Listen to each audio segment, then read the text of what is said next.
ప్రకటన మనం ఆరాధనకు వెళ్ళపోనుపు యోహాను రాసిన ప్రకటన గ్రంథం మొదటి అధ్యాయం 6-7 కలిసి చదువుకుందాం. యోహాను రాసిన ప్రకటన గ్రంథము మొదటి అధ్యాయం 6వ వచనం 7వ వచనం కలిసి గట్టిగా బిగ్గరగా మన భాగాల్ని మనం చదువుకుందాం. మనల్ని ప్రేమించుచు తన రక్తం కలిసి చదువుకుందాం. మనల్ని ప్రేమించుచు తన రక్తం వలన మన పాపము నుండి మనల్ని విడిపించువానికి మహిమయు ప్రభావమును యుగ యుగములు కలుగునుగాక. ఆమెన్. ఆయన మనలను తన తండ్రి దేవునికి ఒక రాజ్యముగాను యాజకులుగాను చేసెను. 7 బాగా గట్టి కలిసి బిగ్గర చదువుదాం. ఇదిగో ఆయన మేఘారుడై వచ్చుచున్నాడు. ప్రతి నేత్రము ఆయన చూచును. ఆయనను పొడిచిన వారును చూచెదరు. భూజనులందరూ ఆయనను చూచి రొమ్ము కొట్టుకుందరు. అవును, ఆమెన్. సహాయం కొరకే ప్రార్థన చేసుకుందాం.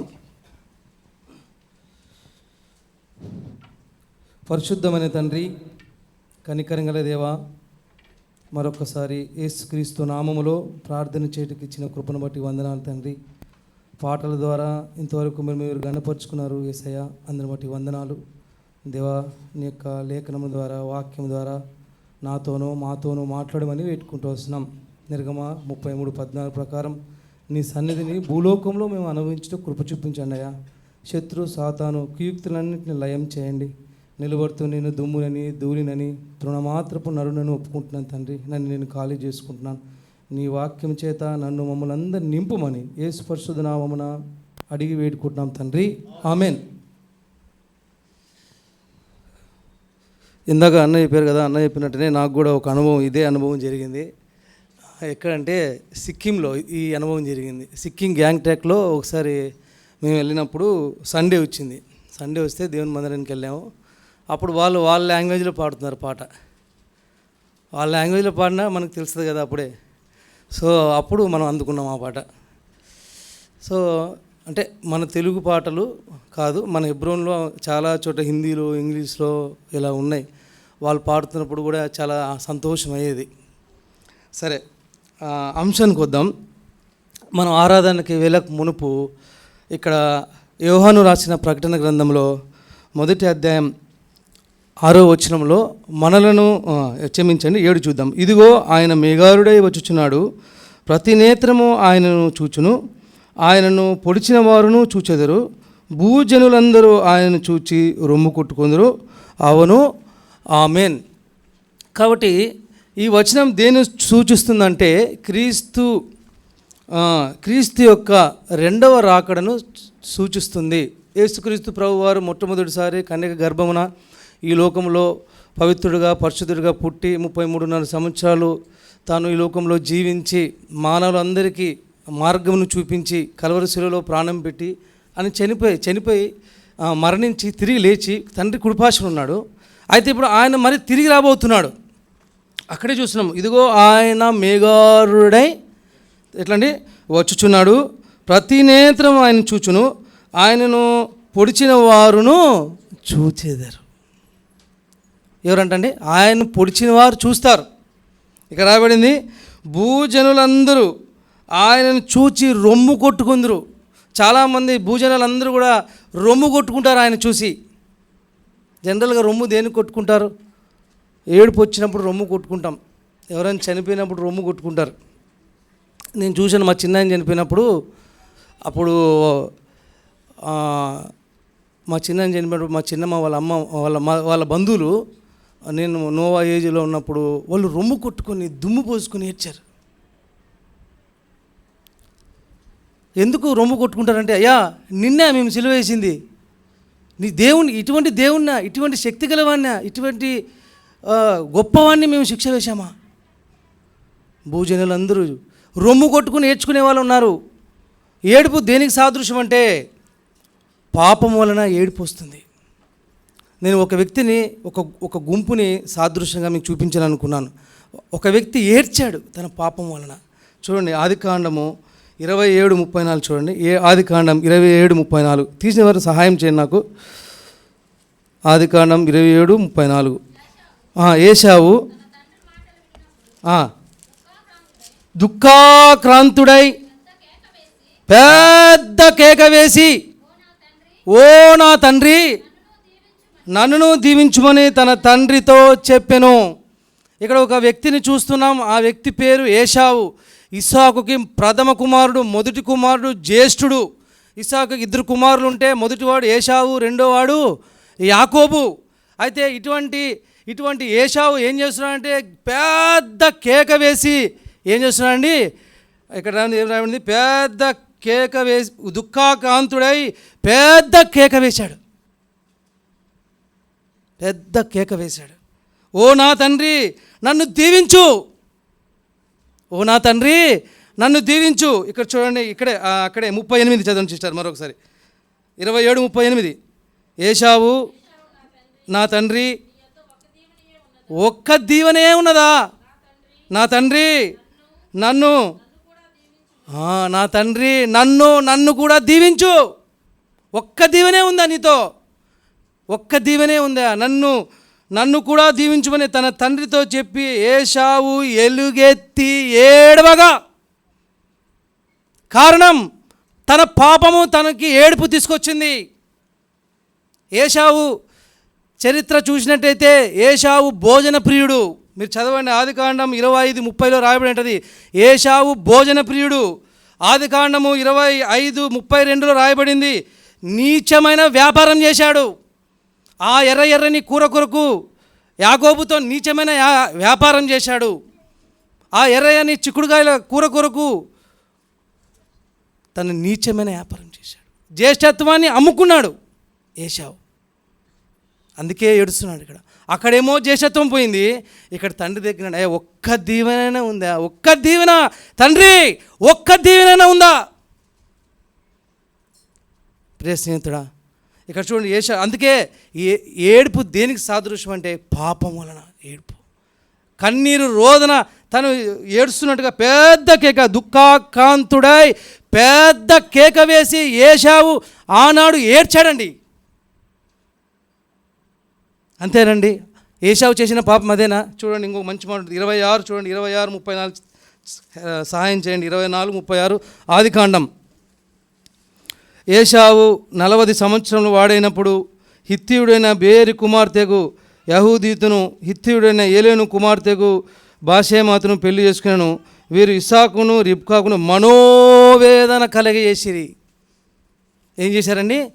మనోవేదన కలిగజేశాడు. అన్య జనులైన స్త్రీని పెళ్లి చేసుకున్నాడు.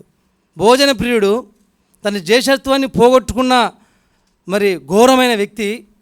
తర్వాత మూడోది చూసినాం, ఇక్కడ మూడోది ఏం చూసినామంటే అన్యజనుల స్త్రీని వివాహం ఆడాడు. అంతేకాదండి, తల్లిదండ్రులు మనోవేదన గురి చేశాడు. ఇస్సాకు, రెబేకాకు ఆ కుమారుడు, మొదటి కుమారుడు మనోవేదన, కన్నీరును తీసుకొచ్చాడు. అక్కడ జ్యేష్ఠత్వం కోల్పోయాడు. ఇప్పుడు ఇక్కడ మనం చూసాము 27:34 చూస్తున్నాము. దుఃఖాక్రాంతుడై పెద్ద కేక వేసి, పరిశుద్ధాత్మ దేవుడు ఏశావు గురించి ఏం రాశాడంటే హెబ్రీ గ్రంథకర్త 12:16 భ్రష్టుడు అని రాయబడింది, వ్యభిచారి అని రాయబడింది. మారు మనసు పొంద అవకాశము దొరకక విసర్జింపబడిన ఉంది ఏశావు గురించి. కారణం ఎందుకండి ఆ ఏడుపు? కారణం తన పాపమే.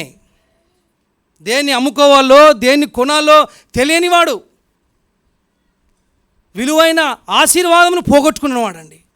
ఒక పూటి ఆ చిక్కుడుగాయల కొరకు, ఆహారం కొరకు జ్యేష్ఠత్వం కోల్పోయిన భ్రష్టుడు, వ్యభిచారి, మారు మనసు పొందక విసర్జింపబడినుంది హెబ్రీయులకు రాసిన పత్రికలో. మరి ఏడుపు ఎందుకు వస్తుందంటే ప్రియ స్నేహితుడా, పాపములనే. చూడండి, ఇంకొక గుంపు చూపిస్తాను చూడండి. ద్వితీయోపదేశకాండం 1:45 తీసిన వారు సాయం చేయండి. ద్వితీయోపదేశకాండము 1:45.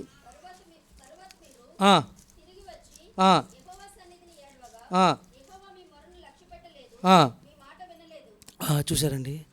తర్వాత మీరు తిరిగి వచ్చి యెహోవా సన్నిధిని ఏడవగా, అక్కడ ఒక వ్యక్తి ఏడుస్తున్నాడు, ఇక్కడ గుంపు ఏడుస్తుంది. ఇశ్రాయేల్ గుంపు ఏడుస్తుంది, ఇశ్రాయేల్ ప్రజలు ఏడుస్తున్నారు. కారణం ఇక్కడ చూడండి సిస్టర్, 42 చదవండి సిస్టర్. కారణం యుద్ధమునకు పోకుడి, నేను మీ మధ్య నుండను గనుక వెళ్ళకుడి. మీరు వెళ్ళినను మీరు శత్రువులు ఎదుట దేవుడు చెప్పాడు, అయ్యా మీరు యుద్ధానికి వెళ్ళొద్దండి, అయ్యా మీరు యుద్ధానికి వెళ్తే నేను మీ మధ్యన ఉండను, మీ మధ్యన ఉండను. అయితే ఇశ్రాయేల్ ప్రజలు ఏం చేశారు? 43 చదవండి సిస్టర్. ఆ మాటలు నేను మీతో చెప్పినప్పుడు ఏం చేశారండి? మీరు వినక. మనకున్న బ్యాడ్ హ్యాబిట్ ఏంటంటే మనం వినం. నేను మీ మధ్య ఉండను అన్నా కూడా మనం వినం. శత్రువులతో పోరాటం చేయడానికి వెళ్ళారు ఇశ్రాయేల్ ప్రజలు. ఇంక చదవండి సిస్టర్. మీరు వినక యెహోవా మాటకు తిరుగుబడి మూర్ఖులై ఆ మన్యమునకు వెళ్తే తత్కారణాన వారి జీవితంలో గొప్ప నష్టం. అమాలేకులు వారిని ఓడించారు, కందిరీగ వలె వాళ్ళని తరిమారు. కింద వచ్చిన చదవండి ప్రియ సహోదరుడా సహోదరి. అందుకే ఆ 45లో రాయబడింది, వారు ఆ తర్వాత ఓడిపోయి ఆ శత్రువుల చేతుల్లో ఓడిపోయి అమోరీయుల చేతిలో ఓడిపోయి అక్కడ చూడండి 45లో, తర్వాత మీరు తిరిగి వచ్చి యెహోవా సన్నిధిని ఏడవగా. కారణం వారి పాపమే, కారణం దేవుని మాట వినకపోవడం, కారణం మూర్ఖత్వం, కారణం తిరుగుబాటు. ప్రియ స్నేహితుడా, మనం కూడా ఇటువంటి వారమే. ఒకప్పుడు యేసుక్రీస్తుని ఎరగక మునుపు మనము ఒకప్పుడు దేవుని మాటని వినని వారమే, ఒకప్పుడు దేవునికి తిరుగుబాటు చేసిన వారమే, మూర్ఖులమే మనం. ఏశావు వలె భోజన ప్రియులం, భ్రష్టులం, వ్యభిచారులం. ప్రియ సహోదరుడా సహోదరి, దేవుడు ఈ ఉదయకాలం మనతో మాట్లాడుతున్నాడు. మనం కూడా ఏశావు వలె ఏడ్చిన వారమే, దుఃఖాక్రాంతుడై పెద్ద కేక వేసి తండ్రి తండ్రి తండ్రి తండ్రి అన్నా కూడా ఆశీర్వాదం పొందుకోలేకపోయాడండి. మారు మనసు పొందే అవకాశము లేదు ఏశావుకి. అందుకే దేవుడు మానవునికి ఒకటే అవకాశం ఇచ్చాడు, మారు మనస్సు పాపక్షమాపణ భూలోకంలోనే, నరకంలో పరలోకంలో లేదు. ఇంక అయిపోయింది. బ్రతుకున్నంత నీ ఒంటిలో నీ శరీరంలో జీవమున్నంత వరకే ఆ అవకాశం. దీపం ఉండగానే నీ ఇల్లును నీవు చక్కబెట్టుకోవాలి. ఇది సూక్ష్మంలో మోక్షం. సహోదరుడా సహోదరి, ఇంత చిన్నది నీ జీవితంలో మర్చిపోయినట్లయితే ఎంత నష్టం. ఏశావు జీవితంలో ఎంత నష్టం. మొట్టమొదటి కుమారుడు జ్యేష్ఠత్వాన్ని కోల్పోయాడు, దీవెనను కోల్పోయాడు. ఇక్కడ చూస్తున్నాం ఇశ్రాయేల్ ప్రజలు, వారు దేవుడు చెప్పాడు, అయ్యా శత్రువుల చేతిలో ఓడిపోతారయ్యా, నేను మీ మధ్యన ఉండను. పర్లేదు, వెళ్ళిపోయారు. కారణం ఓడిపోయారు. ఇటువంటి మానవులం మనం కూడా. ఇటువంటి మానవులైన మనల్ని దేవుడు ఆ పరలోకం నుంచి చూశాడండి. తిరుగుబాటుదారులం, మాట వినము, తిండిపోతులం కదండి. తిండిపోతులు ఈనాడు చాలామంది ఉన్నారు ఈనాడు లోకంలో. వ్యభిచారులం, భ్రష్టులం. ప్రియ స్నేహితుడా, తల్లిదండ్రులను మనోవేదన కలిగేసిన వారి మనం అందరం. మనోవేదన చూశారండి. ఆ ఏడుపు ఎందుకు వచ్చిందంటే ఏశావుకి పాపం వల్లే. ఆ ఏడుపు ఎందుకు వచ్చింది ఇశ్రాయేల్ ప్రజల కంటే? వారు చేసిన పాపం వల్లే. మనం అటువంటి వారమే. ఇటువంటి వారిని యేసుక్రీస్తు ప్రభు ఇటువంటి పరిస్థితుల్లో ఉన్న మానవుల్ని దేవుడు చూశాడండి. 1 తిమోతి 1:15 ప్రకారము పాపులను రక్షించుటకు క్రీస్తు యేసు ఈ లోకమునకు వచ్చాడండి.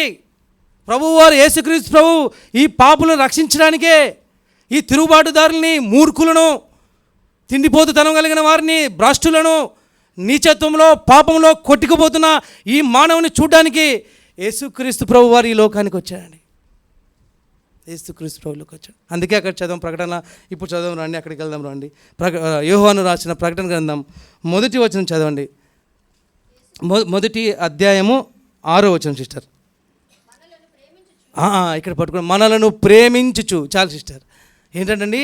మనలను ప్రేమించుచు. ఇంతటి ఘోరమైన మానవులం. మన పాపం వల్ల మనం ఏడుస్తున్నప్పుడు మనల్ని ఆయన ప్రేమించాడండి. మనలను ప్రేమించచ్చు. ఆయన ప్రేమ ఎంత అద్భుతమైనది, మార్పు లేని ప్రేమ. యోహాను సువార్త క్షమించండి, యోహాను సువార్త 13 చదవండి. యోహాను సువార్త 13:1. తాను ఈ లోకంలో నుండి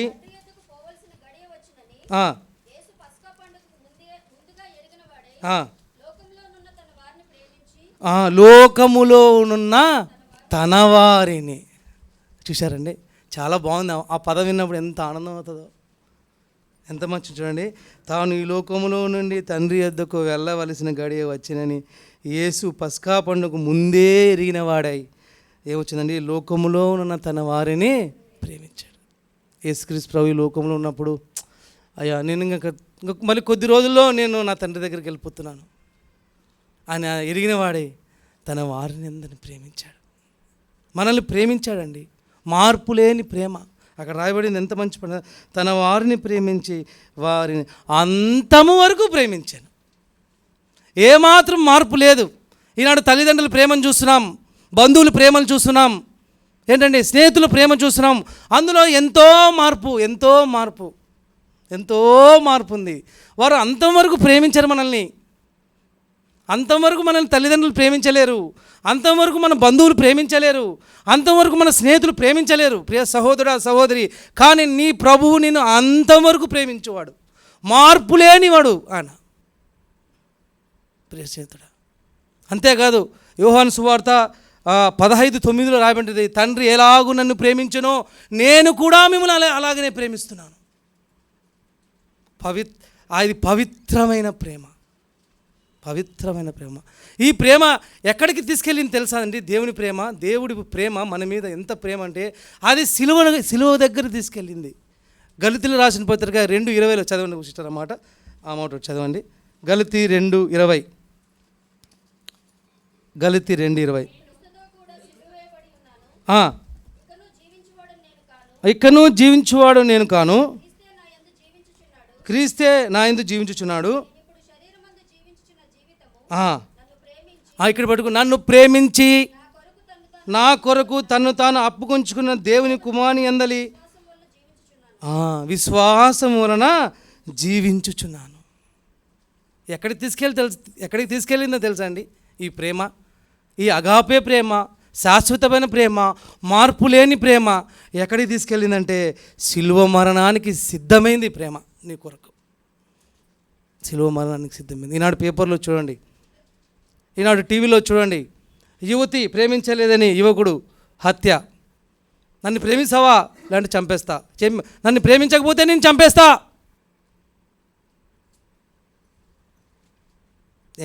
ఎన్ని లవ్ మ్యారేజ్ చూడలేదు ఈనాడు లోకంలో. ఎన్నో లవ్ మ్యారేజ్ చూసాం.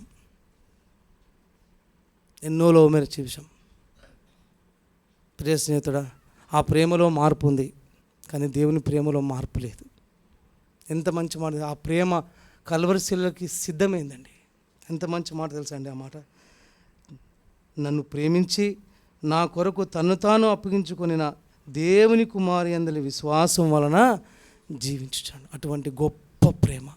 అందుకే ఆడ రాబడింది యోహాను రాసిన ప్రకటన గ్రంథంలో, మనలను ప్రేమించుచు. గొప్ప ప్రేమ అండి మన దేవుది. తర్వాత చూద్దాము, మళ్ళీ చదవండి, అదే వచ్చినమే.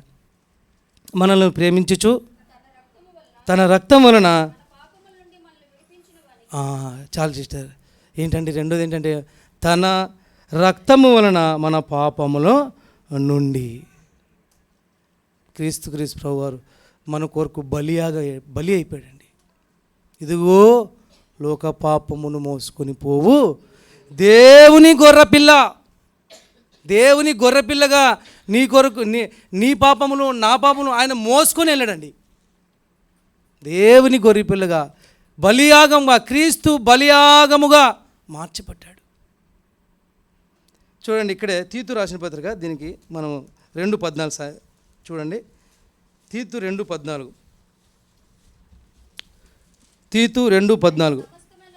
ఆయన సమస్తమైన దుర్నీతి నుండి మనల్ని విమోచించి తన కోసం పవిత్రపరచుకొని తన సొత్తుగా చేసుకున్నట్టుకు తను తానే మన కొరకు అర్పించుకున్నాడు. దేనికి? తన సొత్తు కొరకు. సొత్తు ఎవరు? నువ్వు, నేనే, మనమే. మనం ఎవరము? సత్క్రియలందు ఆసక్తి గల ప్రజలం. మనం సత్క్రియలందు ఆసక్తి గల ప్రజలం. తన కోసము పవిత్రపరచుకొని, ఆయనే పరచుకున్నాడు. పవిత్రపరచుకొని మన నీతి కాదు. అనేకసార్లు అనుకుంటాం మన నీతి, మన భక్తి. కాదు కాదు కాదు కాదు కాదు కాదు మనం ఏశావు లాంటి వారమే, మనం ఇశ్రాయేలు ప్రజలు లాంటి వారమే, మనం తిరుగుబాటుదారులమే, దుర్మార్గులమే, భ్రష్టులమే. కాదు, మన నీతి మనల్ని పవిత్రపరచలేదు. అక్కడ రాయబడింది ఎంత మంచి మాట. సత్క్రియలందు ఆసక్తి గల ప్రజలను తన కోసరము ఏంటండి పవిత్రపరచుడు. తానే పవిత్రపరచాడు మనల్ని. తన రక్తంలో కడిగాడు మనల్ని. కడిగి పవిత్రపరచుకొని తన సొత్తుగా చేసుకున్నటకు తను తానే అర్పించుకుని బలి అయిపోయాడండి. బలి అయిపోయాడు ఆయన. బలియాగముగా, క్రీస్తు బలియాగముగా అయిపోయాడు. ప్రియ స్నేహితుడా, తను తానే అర్పించుకున్నాడు ప్రభువారు. ఆరాధిజమా అటువంటి ప్రభుని. ఒకప్పుడు ఏశావు లాంటి వారం, ఒకప్పుడు ఇశ్రాయేలు ప్రజలు లాంటి వారు. మనం ఇటువంటి మనల కొరకు ఆయన మనల్ని ప్రేమించాడు. ఇటువంటి మనల్ని కొరకు ఆయన క్రీస్తు బలి అయిపోయాడు. ఒక గొర్రెపిల్లగా ఆ కలవరశిలలో తన రక్తాన్ని కాచాడండి, ప్రాణం పెట్టాడు. చూడండి, ఇక్కడే ఒక మంచి గుంపు ఉంటుంది చూడండి. ప్రకటన 5:9 చూడండి. ప్రకటన 5:9. ఆ పెద్దలు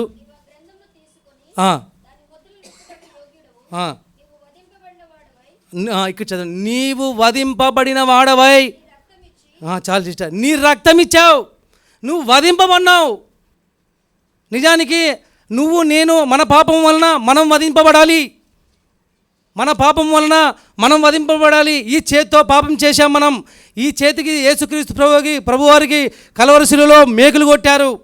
ఈ తలతో మనం పాపం చేశాం. చెడు తలంపుడు, చెడు ఆలోచనలు, ఈ నోటితో అనేకమైన చెడ్డ మాటలు మాట్లాడాం. ప్రియ స్నేహితుడా, అందుకే ఆయనకు తలకు ముళ్ళ కిరీటం పెట్టారు. ఈ కాళ్ళు తిరగరాని చోట్లకు తిరిగాయి, తన కాలుకు మేకులు కొట్టారు.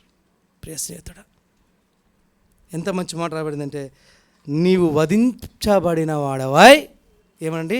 నీ రక్తమిచ్చి కొన్నాడండి. ఇక్కడ ఏమిటి? నీ రక్తమిచ్చి ప్రతి వంశంలోను, ఆయా భాష మాట్లాడేవారిలోను, ప్రతి ప్రజల్లోనూ రాయబడింది, ప్రతి జనములోను దేవుని కొరకు మనుషులను కొన్న వస్తువు వాడు ఉండాలి. చెప్పండి, కొన్న వస్తువు నేను ఉన్నానండి, దీన్ని కొన్నాను, తీసుకుపోలే మళ్ళీ. ఇది కొన్నాను, ఇది కొని ఎక్కడ పెట్టుకుంటాను? నేను నా ఇంట్లో పెట్టుకుంటా. ఈనాడు విశ్వాసులు కొన్నామని చెప్తారు, దేవుడు నన్ను రక్షించాలని చెప్తాడు. దేవుని ఇంట్లో లేరు, ఎక్కడో ఉన్నారు, ఎక్కడో తిరుగుతున్నారు. కొన్నట్టుగా లేరు, అద్దెకి తెచ్చుకున్నట్టుగా ఉన్నారు. ఎట్లున్నారండి? కొన్నట్టుగా లేరు, వారి జీవితం అద్దెకి తెచ్చుకున్నట్టుగా ఉన్నారు, హైర్ చేసుకున్నట్టుగా ఉన్నారు. సరే, కాబట్టి ఇక్కడ రాయబడింది, ఏం రాయబడిందంటే, నీవు వధించబడిన వాడవై నీ రక్తమిచ్చి కొన్నాడండి ప్రభువారు. మత్తయి సువార్త 26:28 రాయబడింది, ఆయన పాప క్షమాపణ నిమిత్తం అనేకుల కొరకు చిందింపబడిన నిబంధన రక్తం, ఆయన నిబంధన రక్తం చిందించాడు కలవరశిలలో. కాబట్టి ప్రియ స్నేహితుడా, సహోదరుడా, సహోదరి, ఈరోజు దేవుని ఆరాధిస్తాం. ఒకప్పుడు మానవులైన మనం యేషోవా వలె ఉన్నవారం, ఒకప్పుడు మానవులైన మనం ఇశ్రాయేలు ప్రజల వలె ఉన్నాం. మనం ఇటువంటి మనల్ని దేవుడు ప్రేమించాడు. ఇటువంటి మనల కొరకు దేవుడు వధింపబడినాడండి.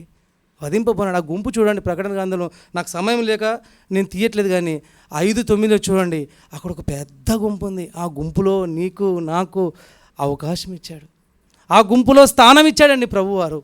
ఆ గుంపులో నీవు నేను ఉన్నాం కాబట్టే ఈరోజు వచ్చాం. అదే మన విశ్వాసం. మన విశ్వాసం ఏంటి? ఒకనాడు నేను నా తండ్రితో పాటు ఉంటాను, ఆయన రాజ్యంలో ఉంటాను, ఆయనతో పాటు నివాసం చేస్తాను. మంచి పాటలు, తాను కాపురముండు స్థలము, ఆయనతో పాటు యుగయుగాలు మనం ఉంటాం. ఈ లోకం అశాశ్వతమైనది, కానీ ఆ లోకం శాశ్వతమైనది, పవిత్రమైనది, ఎన్నడూ లయం కాని లోకంలో నేను ఉండబోతున్నాం. అందుకే ఆయన వధింపబడినాడు. కాబట్టి ప్రియ స్నేహితుడా, సహోదరి, ఇంకొక మాట చూద్దాం చూడండి. మొదటి పేతురు రాసిన పత్రిక ఇక్కడే యోహాను రాసిన ప్రకటన గ్రంథం 1:6 చదవండి సిస్టర్.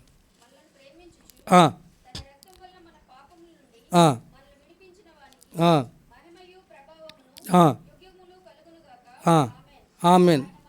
ఇక్కడ పట్టుకుని ఆయన మనలను తన తండ్రి దేవునికి ఒక రాజ్యముగాను యాజకులుగాను చేశాను. చూశారండి, ఏం చేశాడండి?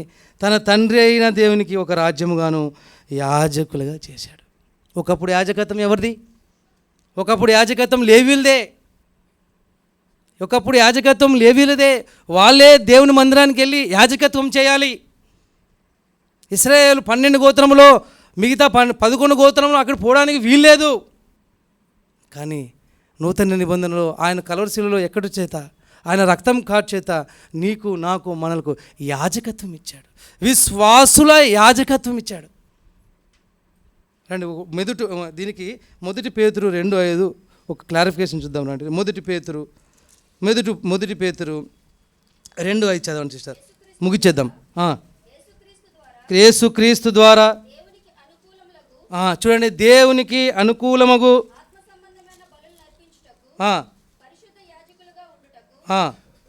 ఉండునట్లు మీరును సజీవమైన రాళ్ళవలే నుండి. చూశారండి, ఇక్కడ ఎంత మంచి మాట రాయబడింది అంటే, యేసుక్రీస్తు ద్వారా దేవునికి అనుకూలములకు ఆత్మ సంబంధమైన బలులు అర్పించుటకు పరిశుద్ధ యాజకులం. మనం ఎవరమండి? పరిశుద్ధ యాజకులం. మనం ఎటువంటి బలులు అర్పిస్తున్నాం? దేవునికి అనుకూలమైన బలులు అర్పిస్తున్నాం.